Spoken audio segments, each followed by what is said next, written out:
నమస్కారం, శుభోదయం. Welcome to money master. వాళ్ళ 8th డిసెంబర్ మండే. సారీ, ఒక 4 రోజులు నేను ప్రోగ్రామ్ చేయలేకపోయాను, ఎందుకంటే అనుకోకుండా అవుట్ ఆఫ్ స్టేషన్ వెళ్ళాల్సి వచ్చింది. అందువల్ల కార్యక్రమం అక్కడి నుంచి చేసే అవకాశం లేకపోవడం వల్ల చేయలేకపోయాను. ముందుగా ఇన్ఫర్మేషన్ ఇద్దాం అనుకున్నాను కానీ అది మర్చిపోయాను. Sorry for that.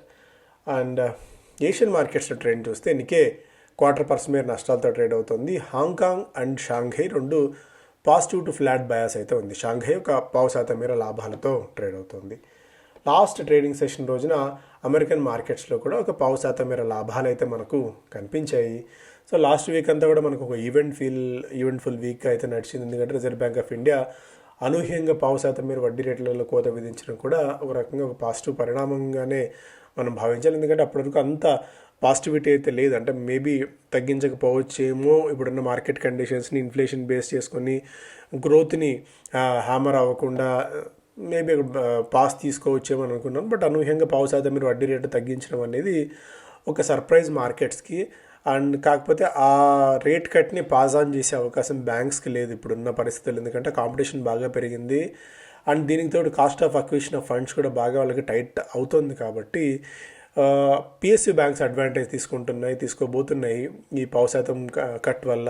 Maybe private బ్యాంక్స్కి కొద్దిగా ఇబ్బంది అయ్యే అవకాశాలు అయితే కనిపిస్తున్నాయి యాజ్ ఆఫ్ నౌ ఇప్పుడున్న పరిస్థితులు బట్టి చూస్తే. బట్ మొత్తానికైతే రేట్ కట్ పాస్ ఆన్ జరగకపోవచ్చు ఇమీడియట్గా అన్నది కూడా మెజారిటీ ఆఫ్ ది ఎక్స్పర్ట్స్ ఒపీనియన్గా ఇవి చూస్తున్నాం. గోల్డ్ మనకి $4,236 దగ్గర, సిల్వర్ కూడా రికార్డు స్థాయిల దగ్గర ట్రేడ్ అవుతుంది. బికాజ్ ఆప్టిమిజం అయితే కొనసాగుతుంది ఫెడ్కి సంబంధించి. ఇంకా క్రిప్టోస్లో చూస్తే ఇవన్నీ కూడా ఆల్మోస్ట్ ఒక పాజిటివ్ దానిలో ఉన్నప్పటికీ కూడా బట్ రికార్డ్ హైస్ని దిశగా వెళ్ళేందుకు అవకాశాలు అయితే ఏం కనిపించట్లేదు. బ్రెంట్ $63-64 దగ్గర ట్రేడ్ అవుతుంది. Asia Pacific markets trade mixed as investors look towards China trade data. ఇదంతా కూడా ఫస్ట్ మనకి ఇంటర్నేషనల్ మార్కెట్స్ నుంచి అప్డేట్స్ పరంగా చూస్తే Wall Street bets Chinese stocks will extend $2.4 trillion rally. JP Morgan upgrades China stocks. Allspring calls it indispensable for foreign investors. China has won back global funds in a banner year for stocks, with investors anticipating further gains in the country's AI prowess. ఇక్కడ చైనాలో AI మీద focus బాగా పెరుగుతున్న తరుణంలో maybe కొద్దిగా international funds చైనాలో నిధులు వాళ్ళు కొత్తగా ఇచ్చేందుకు అవకాశాలు ఉన్నాయి. ఎక్కువగా మొగ్గు చూపుతున్నారు, పెట్టుబడులు పెట్టేందుకు ఆసక్తి చూపిస్తున్నారు అనేది కూడా ఒక అప్డేట్ ఇక్కడ మనం చూస్తున్నాం. అండ్ స్పెసిఫిక్ స్టాక్స్ పరంగా మనం మాట్లాడుకోగలిగితే తిరుమలై కెమికల్స్లో ఏదైతే అవుటేజ్ ఒకటి జరిగిందో అది అనుకున్న దానికంటే సుదీర్ఘ సమయం తీసుకునే అవకాశం ఉంది అని చెప్పి కంపెనీ వెల్లడించింది.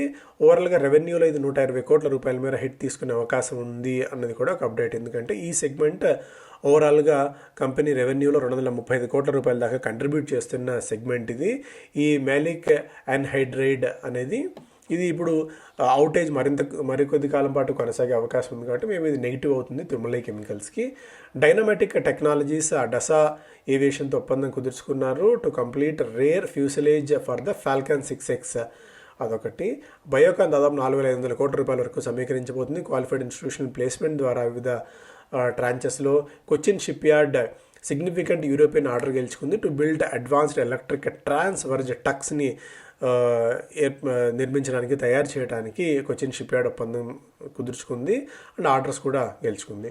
యునోమిండా the company executed the termination of its joint venture with German partner Unominda Buehler. ఒకటి. ఎంటార్ టెక్నాలజీస్ $194 కోట్ల మేర ఆర్డర్స్ గెలుచుకుంది. సివిల్ న్యూక్లియర్ ఆర్డర్స్ నుంచి $504 కోట్ల package confirmed for 504 crore package for the Kaiga 5 and 6 reactors. అందులో భాగంగా 194 crores సివిల్ న్యూక్లియర్ ఆర్డర్స్ని గెలుచుకుంది. So ఇవన్నీ న్యూస్ పరంగా అయితే ఉన్నాయి. స్పెసిఫిక్గా మీరన్న స్టాక్ ట్రాక్ చేస్తుంటే ఈరోజు Ashoka Buildcon received an additional 447 crore work order from BMC. ఓవరాల్గా ఇప్పుడు $1,600 కోట్ల మీద దాదాపుగా అశోక బిల్డ్కాన్ దగ్గర ఆర్డర్ బుక్ అయితే ఉంది. Repo linked external bench mark rate 8.55 తగ్గించింది 8.8 నుంచి కరూర్ వైశ్య బ్యాంక్. ఇండిగోలో ఇష్యూ కొనసాగుతూనే ఉంది, మన అందరికీ తెలుసు. దానికి సంబంధించి 95% దాకా రీఎస్టాబ్లిష్ చేసామని చెప్పుకుంటున్నప్పటికీ కూడా ఇది ఈ స్పిల్ ఓవర్ ఎఫెక్ట్ అనేది మేబీ ఫిబ్రవరి దాకా పడవచ్చు అనేది కూడా majority of the aviation experts చెప్తున్నమాట. స్టాక్ మీద అయితే ఇంపాక్ట్ ఉంటుంది అంటే రీఫండ్స్ దాదాపు 600 కోట్లు 700 కోట్ల రూపాయల మీద ఇమీడియట్ రీఫండ్స్, ఇవన్నీ కొద్దిగా ఫినాన్షియల్గా స్ట్రెస్ని తీసుకొచ్చే అవకాశం ఉంది ఇండిగోలో. బట్ స్టిల్ ఇప్పటికీ అది డియోపోలీ 3-4 ఏవియేషన్స్ ఉన్నప్పటికీ కూడా బట్ ఇండిగో అనేది మొనోపోలీ చేస్తుంది కాబట్టి స్టిల్ ఏదన్నా డీప్ కట్స్ ఏదన్నా వస్తే భయంగా ఆపర్చునిటీ అవుతుంది ఇండిగోకి. ఎందుకంటే ఇమీడియట్గా మనకి ప్లేయర్స్ రావడం కష్టం అవుతుంది కాబట్టి. బట్ ఏదన్నా ఫారిన్ డైరెక్ట్ ఇన్వెస్ట్మెంట్స్లో ఏవియేషన్లు మరింతగా తీసుకొచ్చి ఫారిన్ ప్లేయర్స్ని కూడా ఇండియాలో కనుక దింపినట్టయితే ఈ మొనోపోలీని బ్రేక్ చేయడానికి అప్పుడు ఇండియా మీద నెగిటివ్ ఇంపాక్ట్ ఉంటుంది. బట్ ఇవన్నీ పాలసీ డెసిషన్స్ పూర్తిగా ఏవియేషన్ మీద మనం ఆధారపడుతూ ఉన్న ఈ తరుణంలో సెంట్రల్ గవర్నమెంట్ అలాంటి ఏదైనా గట్టి డెసిషన్ తీసుకుంటే తప్ప. ఎందుకంటే ఇప్పుడు ఉన్న లోకల్ ప్లేయర్స్, డొమెస్టిక్ ప్లేయర్స్ ఎవరు ఆ స్థాయికి అందుకునే అవకాశం లేదు ఇమీడియట్గా. కాబట్టి ఇంటర్నేషనల్ ప్లేయర్స్కి ఏదైనా డొమెస్టిక్గా ట్రావెల్స్ చేసుకునేందుకు, డొమెస్టిక్ ఏదైనా అవకాశాలు నడుపుకునేందుకు ఏదైనా పర్మిషన్స్ కనుక ఇచ్చినట్టయితే అప్పుడు దాని ఎఫెక్ట్ ఇండిగో మీద అయితే ఉంటుంది. ప్రస్తుతానికి ఈ ఇష్యూస్ ఉన్నాయి కాబట్టి ఏదైనా డీప్ కట్స్ వస్తే అప్పుడు మనం కన్సిడర్ చేయవచ్చు ఇండిగోని. Landmark cars has received approval from BYD India to open showroom and workshop in Pune. ఇవన్నీ కూడా స్పెసిఫిక్గా మీరు ఏదైనా స్టాక్ హోల్డ్ చేస్తుంటే అందులో న్యూస్ ఫ్లో ఏమన్నా ఉంది అంటే ఒకసారి పాస్ చేసుకుని చదువుకునే ప్రయత్నం అయితే చేయండి. GR infra projects 290 crores executed a pact of 290 crore project to construct the Giridih bypass road in Jharkhand. ఇక మెంటార్షిప్ ప్రోగ్రామ్ 10వ తారీఖు నుంచి ఎల్లుండి నుంచి ప్రారంభం కాబోతుంది. ప్రొఫెషనల్ ట్రేడర్ కావాలి, సక్సెస్ఫుల్ ఇన్వెస్టర్ కావాలి, అసలు మార్కెట్స్ అంటే ఏంటి, స్టాక్ మార్కెట్ అంటే ఏంటి, ఇది ఎలా వర్క్ అవుతుందన్న అతి ప్రాథమికమైన అంశాల నుంచి ప్రొఫెషనల్ ట్రేడర్ ఎలా ట్రేడ్ చేస్తారు, ఒక ప్రొఫెషనల్ ఇన్వెస్టర్ అన్నవాడు ఎలా ఉండాలి అన్న అంశాలన్నీ కూడా మీరు కార్యక్రమంలో నేర్చుకుంటారు. ఈ నెంబర్కి ఫోన్ చేస్తే మీకు మరిన్ని వివరాలు తెలుస్తాయి. మిగిలిన స్టాక్స్ పరంగా కూడా చూస్తే ఇండిగో ఆల్రెడీ డిస్కస్ చేసాం. ఫినో పేమెంట్ బ్యాంక్లో will need to bring down the ownership level of some of the large entities in it's investor deck as condition of the payments bank conversion ఇంటికి small finance bank మార్చాలి అంటే investors కొద్దిగా వెళ్లాల్సి ఉంటుంది. కాబట్టి పెద్ద ఇన్వెస్టర్స్ని వాళ్ళు పంపించడానికి స్టాక్ సేల్ అయితే ఉండే అవకాశం ఉంది. Bajaj Finserv which houses the group's insurance entities would enter the fast expanding pensions and wealth management బిజినెస్లోకి బజాజ్ ఫిన్సర్వ్ ఎంటర్ కాబోతోందని చెప్పి కంపెనీ వెల్లడించింది. అండ్ ఆ బిజినెస్లను కూడా మళ్ళీ లిస్ట్ చేయబోతున్నాము 4-5 సంవత్సరాల్లో అని చెప్పి కంపెనీ అయితే వెల్లడించింది. అది ఇన్సూరెన్స్ ఆర్మ్ని కూడా 4 to 5 yearsలో లిస్ట్ చేస్తామని చెప్పి బజాజ్ ఫిన్సర్వ్ అయితే చెప్తోంది. ఇవన్నీ కూడా మేజర్ అంశాలు. ఎకనామిక్ టైమ్స్ ఫస్ట్ పేజ్లో DGCA may tell Indigo to pull back, others to step up. Tata Consumer eyes Danone India bids for nutrition on its plate in cockpit of crisis. So ఈయన వచ్చిన తర్వాత 2 major incidents, ఒకటి air India విమాన ప్రమాదం, తర్వాత ఇది.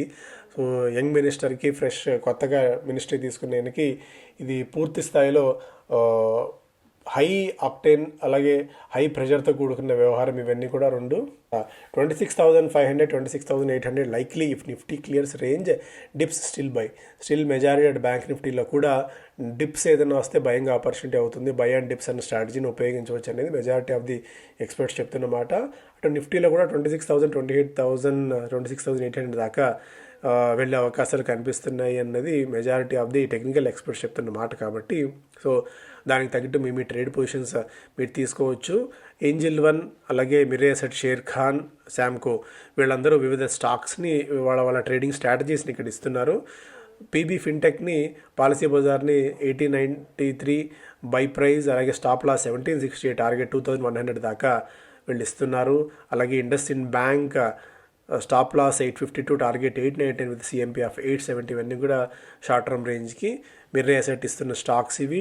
అలాగే Samco securities ఇస్తున్న స్టాక్స్ ఇవి. సో మీరు స్టాప్ లాస్ను ట్రేడ్ పెట్టుకొని మీ ట్రేడ్ ప్లాన్ ఎగ్జిక్యూట్ చేసుకోవచ్చు.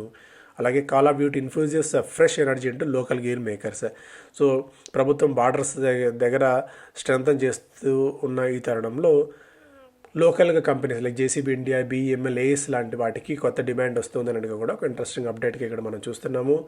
జేసీబీ ఇండియా దగ్గర 277, యాక్షన్ కన్స్ట్రక్షన్ ఎక్విప్మెంట్స్ ఏఎస్ దగ్గర 420, బీఈఎంఎల్ దగ్గర దాదాపు 576 crores ఆఫ్ ఆర్డర్ వాల్యూ ఇంకా ప్రస్తుతానికి ఉంది అన్నట్టుగా కూడా ఒక అప్డేట్ చూస్తున్నాం. Not only India, US, China, India వీళ్ళందరూ కూడా గేర్ సేల్స్ మరింతగా ఈ మధ్య పెరుగుతూ ఉన్నాయి. ఇవన్నీ కూడా పరోక్షంగా ఈ కంపెనీస్కి బెనిఫిట్ అవుతాయి అన్నది కూడా ఒక అప్డేట్. ఇంతకుముందు మాట్లాడుకున్నట్టు Bajaj Finserv pension and wealth management బిజినెస్లో కూడా అడుగు పెట్టబోతుందన్న వార్తలు అయితే ఇక్కడ మనం చూస్తున్నాం. సో పరోక్షంగా స్టాక్కి మరింత ఫ్యూచర్ ఉంది అని చెప్పి మనం అర్థం చేసుకోవచ్చు.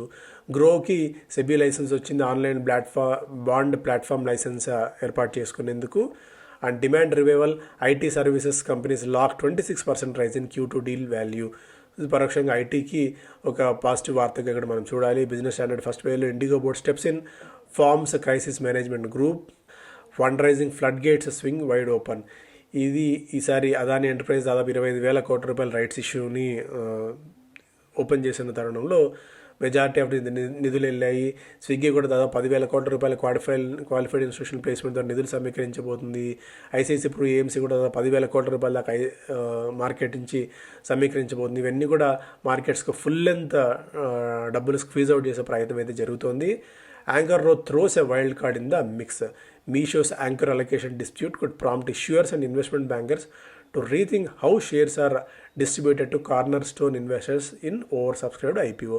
సో పెద్ద వీళ్ళకే ఒక స్పెసిఫిక్గా వాళ్ళ బయాస్ని పెట్టుకొని స్టాక్స్ని ఆఫర్ చేస్తున్న తరుణంలో రీటైల్ ఇన్వెస్టర్స్కి ఎలా ఉంటుందనేది కూడా ఒక అనుమానాస్పదంగా ఉంది అన్నట్టుగా కూడా ఒక వార్త అయితే మనం చూస్తున్నాము.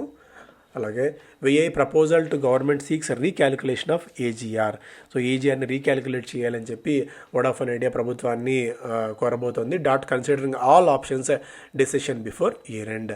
ఒకవేళ ఏదైనా పాజిటివ్ వస్తే అటు వోడాఫోన్కి, ఎయిర్టెల్కి వీటన్నిటికి కూడా ఒక పాజిటివ్గా వస్తుంది. ఇవి ప్రధానమైన వార్తలు. Thank you so much.